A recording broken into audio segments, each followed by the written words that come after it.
নমস্কার বন্ধুরা, আপনারা কিভাবে সিগনেচার ভেরিফাইড করতে পারবেন সেই সেটিংটা আপনারা জেনে নিন। সকলে আপনার কাজে আসবে। প্রথমে আপনারা সিগনেচার ভেরিফাইড করতে পারবেন আপনার আধার কার্ড হোক, রেশন কার্ড হোক, ভোটার কার্ড হোক। সেই একটা সেটিংয়ের মাধ্যমে সব ডকুমেন্টসে কিন্তু আপনারা সিগনেচার ভেরিফাইড করতে পারবেন।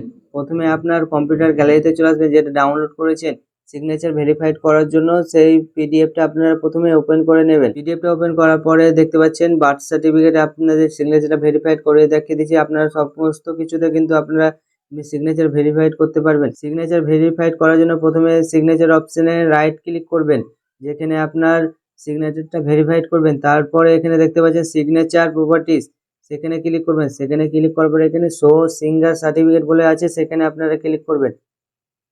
সেখানে ক্লিক করার পরে এখানে 4 নম্বরে দেখতে পাচ্ছেন টাস্ক অপশনে আপনাকে ক্লিক করতে হবে।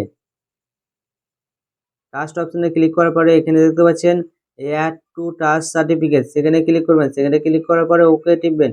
ওকে পরে এখানে সার্টিফিকেট অপশনে ক্লিক করবেন। সার্টিফিকেট অপশনে ক্লিক করার পর তিনটাতে ক্লিক করে তারপরে ওকে করবেন। আপনারা এই সেটিংটার মাধ্যমে আপনারা যে কোনো ডকুমেন্টসে কিন্তু সিগনেচার ভেরিফাইড করতে পারেন। তারপরে ওকে মারবেন। ওকেতে মারার পরে এখানে ভ্যালিডেট সিগনেচার আছে, সেখানে আপনারা ক্লিক করবেন। এখানে ক্লিক করার পরে এখানে ক্লোজ আছে, সেই ক্লোজ অপশনে ক্লিক করবেন। ক্লোজ অপশনে ক্লিক করার পর দেখতে পাচ্ছেন আপনার সিগনেচার ভেরিফাইড সম্পূর্ণভাবে সঠিক হয়ে গেছে। মাত্র 1 মিনিটের মাধ্যমে কিন্তু সিগনেচার ভেরিফাইড করতে পারলেন। এই সেটিংটা জেনে রাখুন, আপনার যে কোনো ডকুমেন্টসে কিন্তু সিগনেচারটা ভেরিফাইড করতে পারবেন। যদি ভিডিওটা ভালো লেগে থাকে তবে একটা লাইক এন্ড একটা সাবস্ক্রাইব করে চ্যানেলের পাশে থাকবেন বন্ধুরা।